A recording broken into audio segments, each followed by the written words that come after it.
Good evening and welcome to the Wednesday, January 22nd meeting of the Town of Somers Planning Board. Would everybody please stand for the pledge?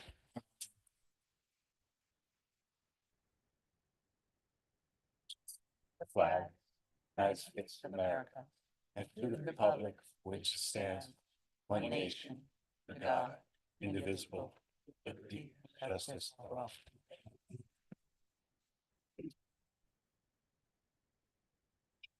Paul, could you please call the roll? Chairman John Curry, Here. Deputy Chair Gannon, Here. Bruce Prince, Christopher Zaberto, Here. Jack Madison, Here. Anthony Sutton. Here.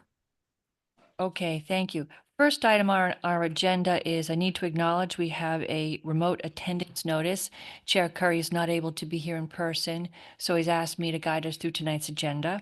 Video conferencing will be used during this meeting in accordance with the Town Board of Somers video conferencing policy. The Planning Board will conduct the meeting at the Somers Townhouse located at 335 Route 202, Somers, New York. Chairman John Curry will participate in the meeting via Zoom from Trattoria Domino located at 335 West Venice Avenue, Venice, Florida. The public has a right to attend the meeting at either location. First item on our agenda is a time extension request. New York State Police Headquarters, Somers Fire District, 295 Route 100 Subdivision Resolution 2024-05. This is a request from the Somers Fire District Board of Commissioners for a 90-day time extension from February 2nd, 2025, up to and including May 2nd, 2025, for approved preliminary plat signature by the Planning Board Chairman, conditions of approval. Resolution number 2024-05 in accordance with Town Code Section 150-12.m. So this item had been deferred to this evening because we didn't have a quorum. Any discussion from the board or questions about the matter? No. Dave, do you have any comments on this? No, other than the planning board did receive a request from Eric Zohar, who's the chairman of the fire district, requesting the extension. And just as the deputy chair had acknowledged, the planning board had to postpone until you had a quorum present to make the action, Which we do now which today. you can do now, correct? Right. So I'd like to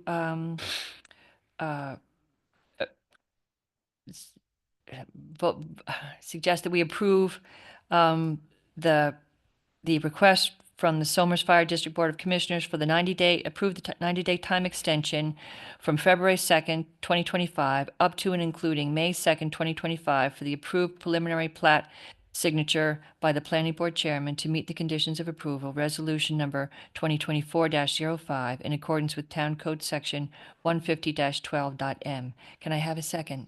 I will second your motion. All in favor? Aye. Aye. All right, thank you. And I increase myself. Yes, and Board Member Sutton has recused himself. Okay. The first. The second item on our agenda is the continuation of public hearing, Lackner Wetland and Watercourse and Stormwater Management and Erosion and Sediment Control Application, 11 Valley Drive. And I think we've got a participant online, Paul Gdansky, correct? Yes, I'm here. Excellent, okay. The applicant is proposing to construct an in-ground swimming pool, spa, and related site work within a wetland buffer area. The property is located at 11 Valley Drive and is in an R40 zoning district. So the Zoning Board of Appeals met yesterday, and Chair Canistra forwarded to us through Denise a memo stating that the variance was granted. So that piece of business has been taken care of. We have this is a continuation of a public hearing.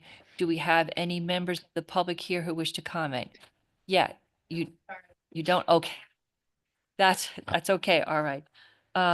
Discussion from the board. Comments, questions? I would make a motion to close that public hearing then. No one- Second? No one having stepped forward to make any comments from the public, I would agree, let's close the public hearing. I would second that motion. All in favor? Aye. Aye. Okay. All right. So we've And, closed. I'm sorry, Yes. Chair. Chairman Curry also mentioned aye, Yes. and I just want to recognize. Thank you. Um,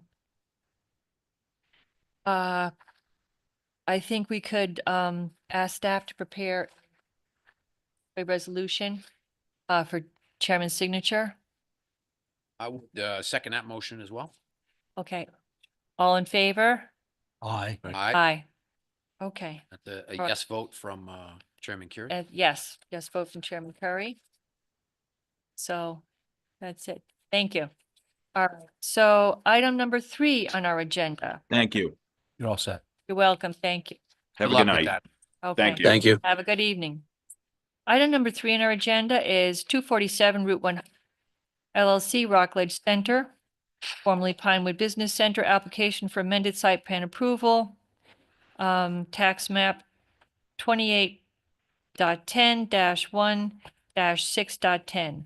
This is an application for amended site plan approval for the installation of a new driveway and loading area for an existing building. Driveway is to be screened by new tree plantings and soil is to be removed from the site in order to facilitate creation of proposed driveway and additional usable green space on site. The property is located at 247 Route 100 and is in an OLI zoning district. The applicant want to come up and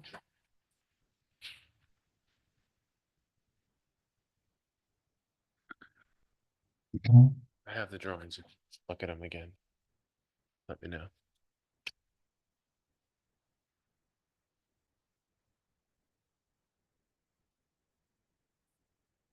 Since we last met at our last meeting earlier this month, we did have a site walk on Saturday.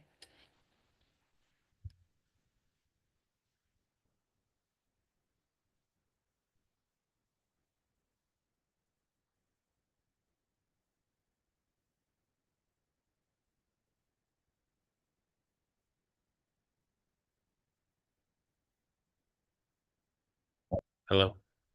I can just identify yourself for the record. I am Harrison Cook, the owner and property manager of 247 Route 100 and the applicant.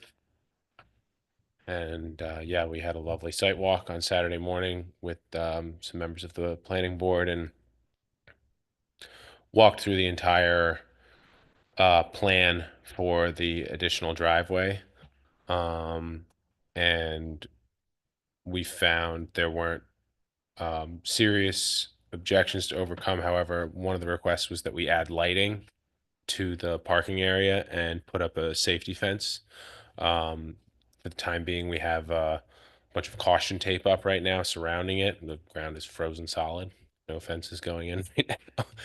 And the plan is to add lighting on the outside of the building here and on the outside of building B here, downlit onto the proposed new driveway.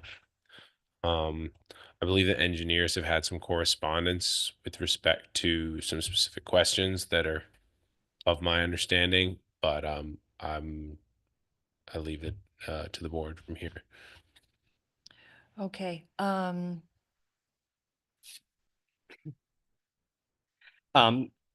That's correct. Thank you for the accommodation on Saturday for the site walk.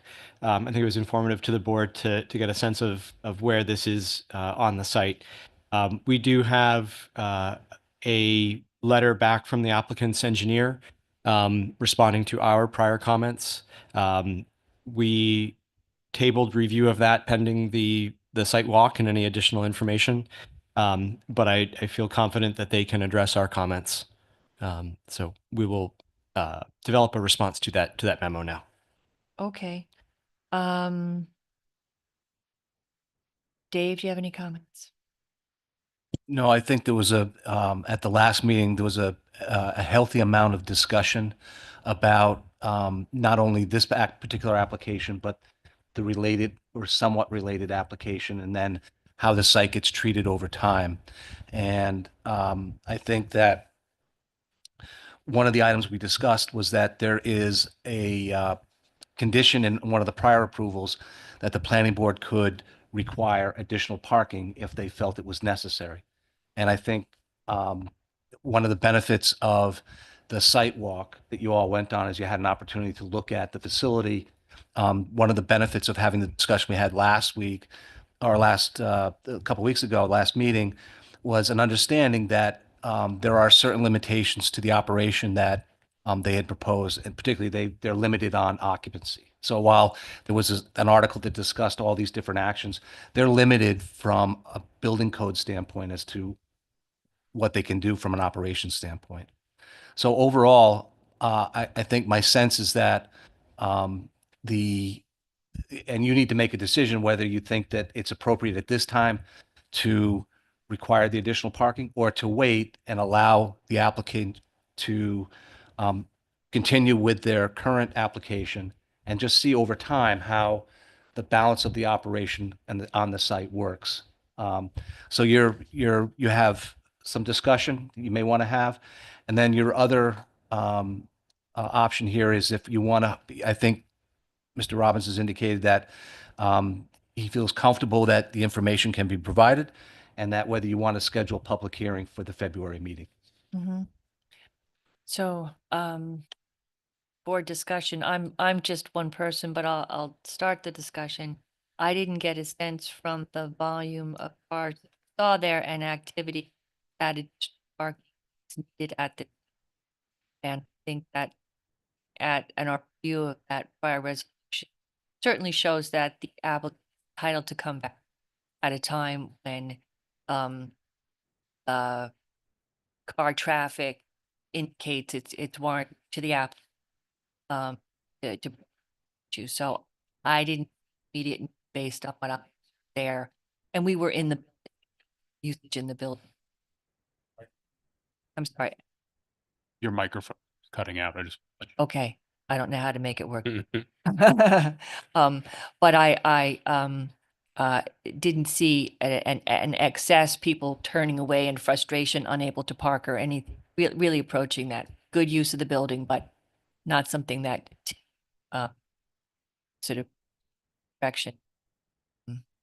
So, I would concur with that. I think that it's maybe 60 full when we're there. we between 10 and 11 is when. So I think the that's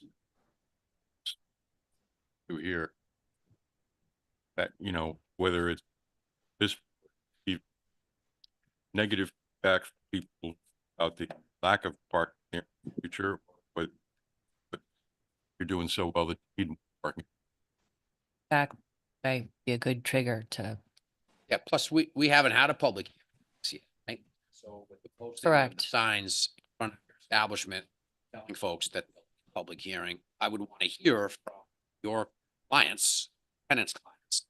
If they complain about the parking, you hear it, we hear it, then we can address this old stip that we have previous action. I also, Dave brings out a point. These are kind of compartmentalized. Administratively, I'm not a big fan of. One big site in my head, the impact to the community as a whole is there. But this particular project, we are putting in lots for the driveway purposes. We're sort of, I want to say conflating, but we're overlapping the issue of parking, which seems to be more on the previous plan that we talked about, athletic center, right? So in that vein, along with my colleagues, and I apologize, I had something come up, I couldn't make the site, but I did speak hearing feedback now. I concur with them. It wasn't there to see. Let's let the public tell us that there's a parking problem. Right? We've heard it anecdotally. Others we know. One of them was a former member who's used the facility and has complained about parking, and so that's kind of where that came from. For purposes of your tenant that's trying to get in here, commercial purposes, that you are being required to increase the driveway size and loading dock. I think we can sort of table that parking thing. Let the public hearing as a whole come out for this project. And if anyone happens to mention parking, then we can address it then. So I think right now I'm okay with moving that. Right, I don't have any context of the site. This is the first time I've been at that site in a long time. So it was good. It was very informative for me to see it, but I think that public hearing is when we're going to learn from the public. about their feeling about it. So, any other comments? John, any thoughts? No, no, my only comment would be as long as the applicant has voiced verbally that he's willing, if there was some future problems, to revisit the parking, he would have no problem with that. I feel comfortable. Okay, so with that, like to, schedule a public hearing for our next meeting, which is Wednesday, February 12th. Do I have a second? Second. A sec. All in favor? Aye. Aye. Now, is it required 30-day notice for public hearing, or, because that's only 15 days away at the next meeting? That's not going to give us an issue? Is there a minimum time that we have to announce a public? Yeah, but you're right, there is, but the notice has to be in by Friday, this Friday. This Friday? So we've teed everything up with Nicole and with Wendy to get the public hearing published, and it's up to the applicant to do the mailings and the posting of the sign. So we're all set and ready to go with a timing perspective. So we can accommodate that, yeah. Okay, very good. All right, so, anything else? No, thank you guys very much for coming out on the tour and your careful consideration and understanding of the matter. So we'll see you guys the 12th, and I'll get that sign up this week. Awesome, thank you very much. Thank you, guys. Okay. Good night. Look, Thanks. Item number 4, Anglefly Preserve, Reese Park, notice of intent to act as lead agency in preliminary site plan application, 1 Plumbrook Road. And we just received some additional materials this evening, which I was looking at. Let's see. That is, Rich Williams. yes. Applicant is proposing improvements, to a portion of the Anglefly Preserve and Reese Park to construct approximately 1,100 linear foot road to connect Reese Park with Plumbrook Road and create approximately 22 new parking spaces. The property is located at 1 Plumbrook Road. So, Rich, could you update us on what you've done since we last saw you? Sure. And it's been a busy 2 weeks. So last time I was before you, we introduced the project, which again, we envision is a two-phase project. It's one where the town board has declared their intent to be lead agency. I believe at the last meeting you did indicate that you had no objection to the town board proceeding as lead agency. Correct. I'm going to circle back to that towards the end as it relates to timing. And I was just going to say at the last town board meeting, they noted your no objection. And I think there were 2 other agencies, DEP and DEC, no, Westchester County and New York City DEP, who also did not object to the town acting as lead agency. So that at their last meeting, the town board declared themselves. So again, 2 phases. The first, which we're hoping to get constructed by July 4th for the Independence Day celebration, is a secondary access road. And again, we're talking about the northern part of the Anglefly Preserve, which abuts the southern side of Reese Park adjacent to the tennis courts. And this was part of that land that was contemplated as part of a land swap with DEC. So it's this lower piece here. You can see the existing tennis courts. This is Plumbrook Road, New York State Route 139, Primrose Street. And what we're proposing is this access road. Last time we were before you, we had told you that we were talking to the town about an alternative alignment that took the impervious surfaces out of a watercourse buffer so that we can ensure the road could get paved. In talking through things with the town, they directed us to do that. So part of your package today is a new alignment. It pushes the impervious surface a little bit farther to the west. There is still a little bit of wetland buffer disturbance associated with some grading, as well as the corresponding wetland mitigation that will do for that disturbance. In addition, we've completed the soil testing with the highway department. We've done soil test pits and infiltration tests, and we've submitted a stormwater pollution prevention plan. What we're going to do for phase 1 is construct a bioretention filter to treat the access road. That'll allow us in phase 1 to meet the local and state requirements. It's also setting up for a future phase. So one of the things we don't want to do is we don't want to be short-sighted. We don't know exactly what the town is ultimately going to do here. We're talking to the town board, the Park and Rec, but we've made an allotment for future impervious surfaces in phase 2. We've done the testing for the stormwater. we've basically accounted for just under 4 acres of impervious surfaces. This was always contemplated as part of the land swap to be an athletic field.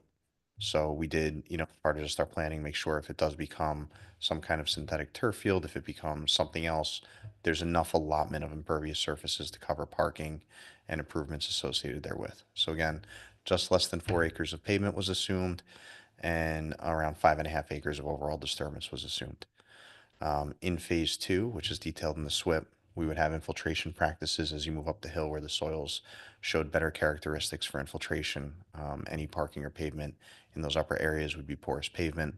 The new parking lot, which is adjacent to the existing porous pavement parking lot, would be porous pavement. We were able to reconfigure this parking lot from the last time you saw it. It had about 26 spaces.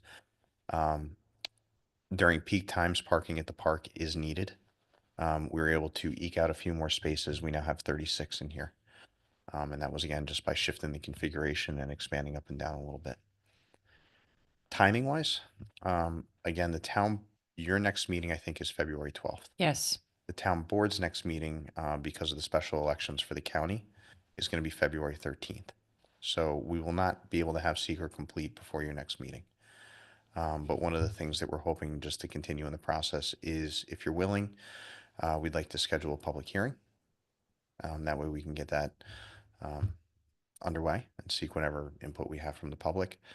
But we wouldn't, at best, this board wouldn't be able to take action if you're willing until March, or a second meeting in February if you're willing to have one. So if we did schedule a meeting, we would open it, see if anybody has any comments, and then adjourn it to whatever our next meeting would be, to be determined, date to be determined. Okay, all right. Anything else, Rich? Those are the updates since we were before you 2 weeks ago, and happy to answer any questions. Okay, let me just maybe throw it to the staff first.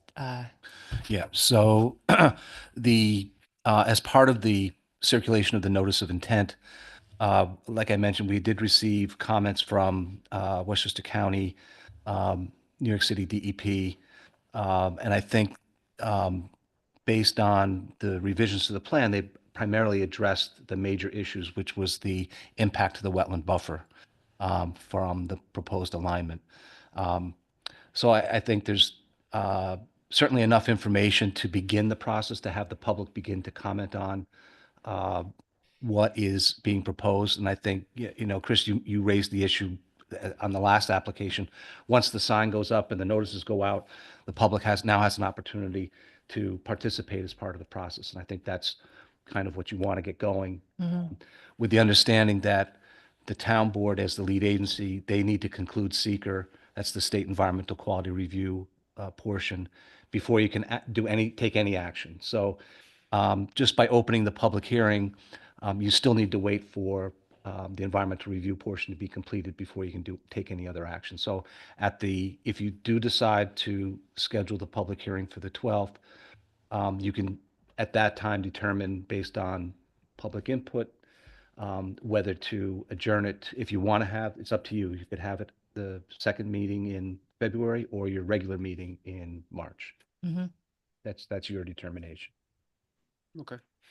But you don't have to make that decision tonight.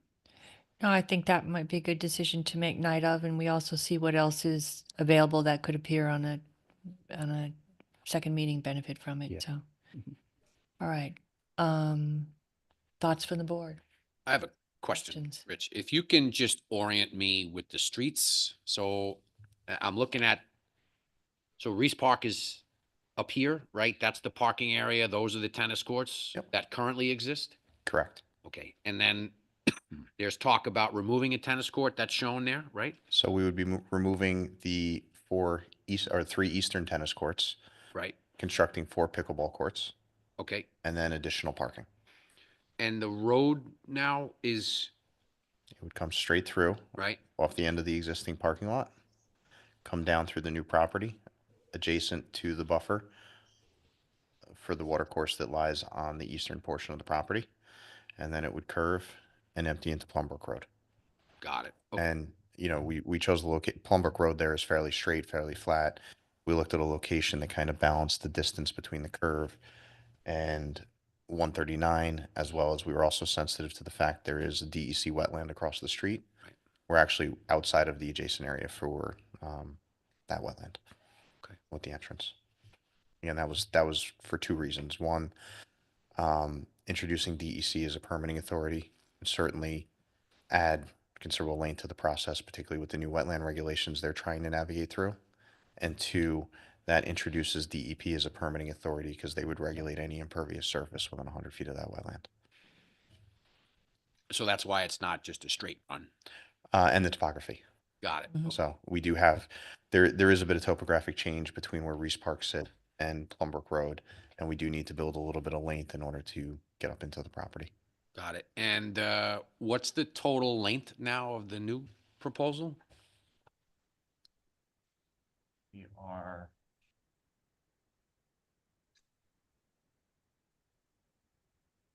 Just over 1,000 feet, close to 1,050 feet from this point on Plumbrook to the backside of the current parking lot. Got it. Okay. Rick, you mentioned about pervious surface. Where is that going to occur? We would do this upper parking lot in porous pavement to tie into the existing porous pavement lot. And then as we look at future developments, these soils are suitable for infiltration. So what I would envision is, as we develop the parking lots, potentially doing, if there is more parking to be had here based on the final configuration, additional porous pavement going in there. I have some problems with pervious surfaces. This parking lot is supposed to be, has been built as pervious surface. If you come out here during the rain, the water is flowing on top of it. River is going down to the commercial property, and it doesn't get absorbed by the parking, the blacktop or asphalt or whatever you want to call it. Because if pervious surfaces are not cleaned regularly, they fill up with dirt and they become impervious. So, nobody has, I don't believe anybody's ever cleaned this parking lot. And if they have, they've done a terrible job of it because the water flows along the top of it, rivering down towards the commercial. And so I'm just wondering, is there really a need for pervious surface? And how do you think that's going to really become a pervious surface versus impervious surface? It's a good point and a good comment. Porous pavement doesn't last forever. And, I remember when this parking lot was first built, Steve, I think you designed it, you could have a torrential downpour and a thunderstorm and you couldn't see any runoff. And as time goes on, depending on how frequently you blow the leaves off, because they're a big contributor when cars drive on leaves, depending on your cleaning and maintenance, they say a porous pavement parking lot will last 10 to 15 years, depending on maintenance, maybe a little longer if you maintain it. I've had some projects that have had porous pavement in place for 20 years. A lot depends on the maintenance. Right. And then also a lot depends on perception. And by that, I mean, we get a little spoiled when we see a new porous pavement parking lot go in when, and it's really that July microburst that you get when it comes, thundering down and you walk out in the parking lot and there's no puddles and everybody's like, this is amazing. What happens over time is as they do get used and as the pores do get filled, it's not that they don't let any water down, it's that the infiltration rate gets reduced. And to what level it gets reduced, I haven't seen one that's totally ineffective after 10, 15 years, and I would bet that there's still water getting in through this one. It's just not what you saw on day zero. There's some other secondary benefits that are probably worth talking about. Freeze thaw. So on a standard parking lot during now and the next couple of months, you'll see the big snow piles start to melt. And this is a good indication of how your porous pavement's working. And then you'll see that little trail of ice coming off as it melts and makes its way to the catch basin that everybody slips on like me. You still don't have that here. And that's because the water's actually going through the porous pavement section. They're great for that. The other thing you'll notice is this parking lot is held up remarkably well. And Steve, how old is it? 10? Probably going on 15 years. Yeah, and the cracking is minimal. If, you know, and that's some of the secondary things that you benefit from is that where if this were a traditional parking lot, you'd probably see a lot more stress cracking, wear and tearing and fatiguing on it. You know, I personally haven't looked at what the infiltration rate is on it, but just based on how it operates in the spring, I do think there is still some. And you're 100% right. It is all maintenance based. And the entire road isn't impervious. It's just the section in the park, correct? Yeah, right now we're just thinking just the parking lot. And here's the other challenge that I run into is that this infiltration is being so highly encouraged, the design manual, we're almost being pushed into doing it. The runoff reduction and its requirements. So we have to start looking at ways, and you could do underground systems, which are very costly. You can do basins, which take up land area, or you can do porous pavement. And one of going through some of those benefits again, I see a lot of secondary benefits in the longevity of the parking lots, the freeze thaw conditions, things like that, and maintaining them better. Yeah, I think that's something that we're all going to see encouraged in the new stormwater general permit. There is a new permit coming out. The new MS4 permit places a lot more weight on maintenance. I think we've been building a lot of stormwater since the manual came out in 2003 when I graduated.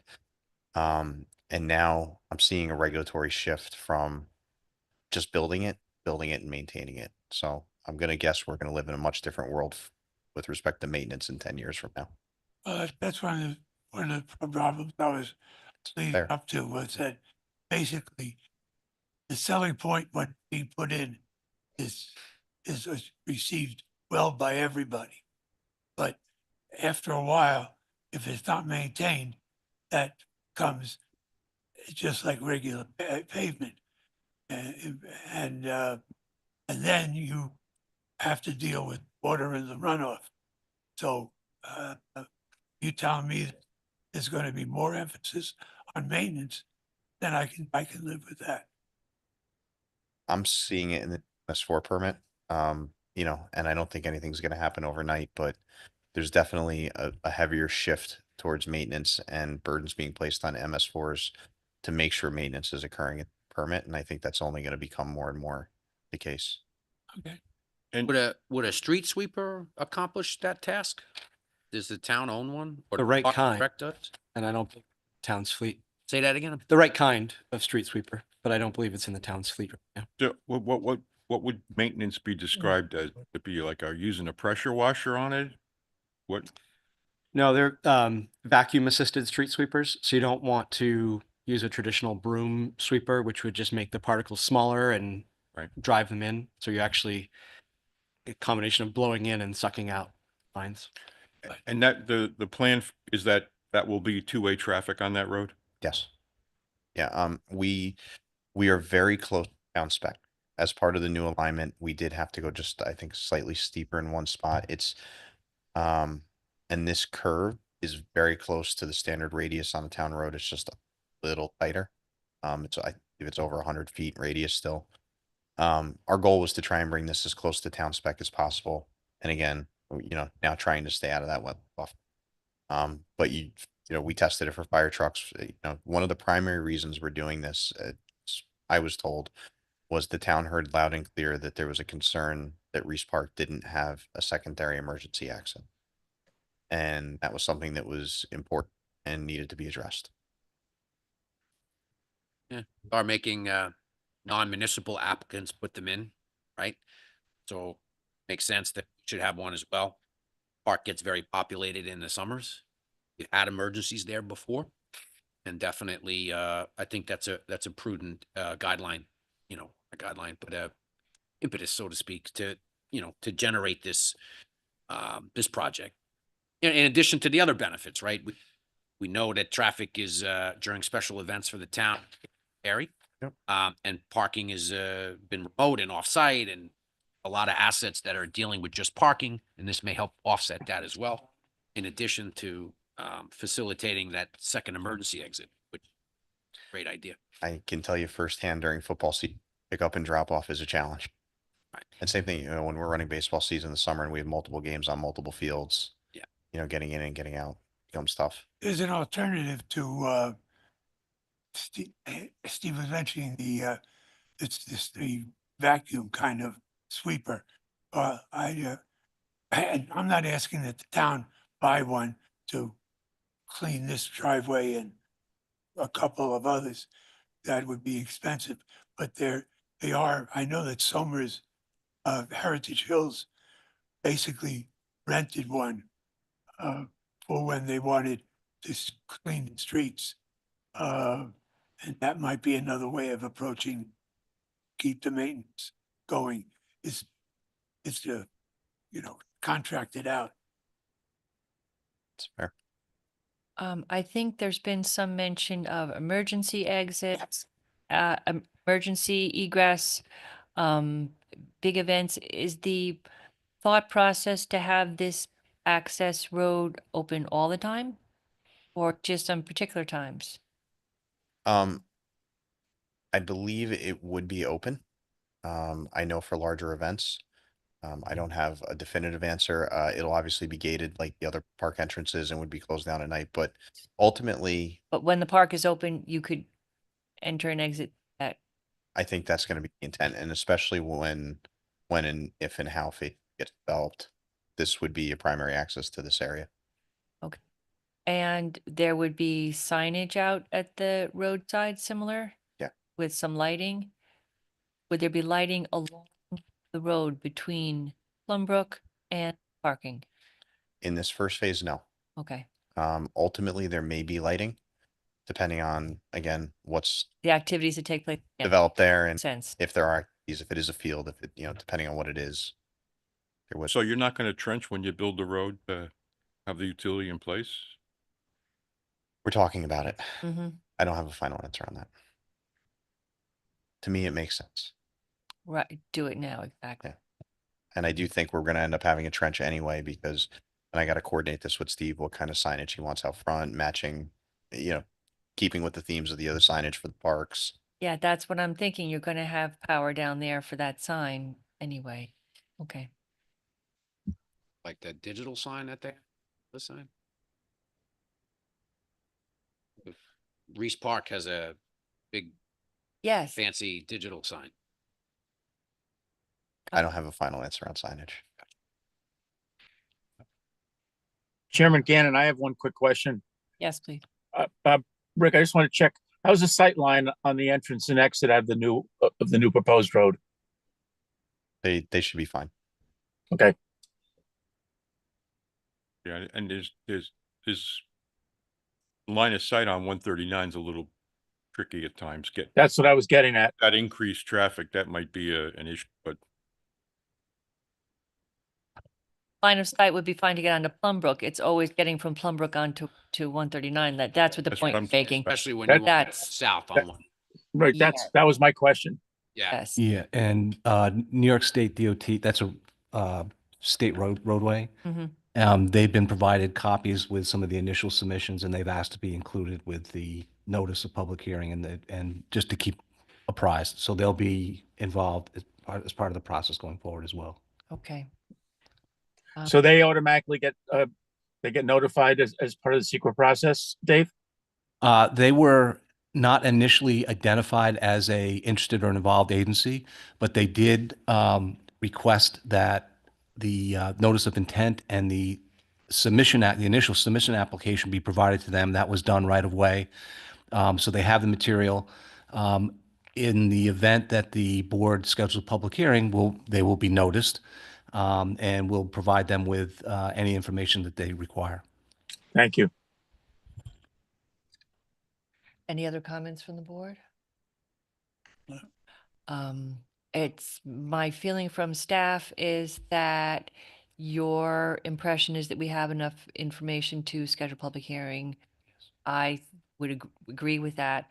So I'm going to propose we schedule schedule the opening of the public hearing for our next meeting, which is Wednesday, February 12th.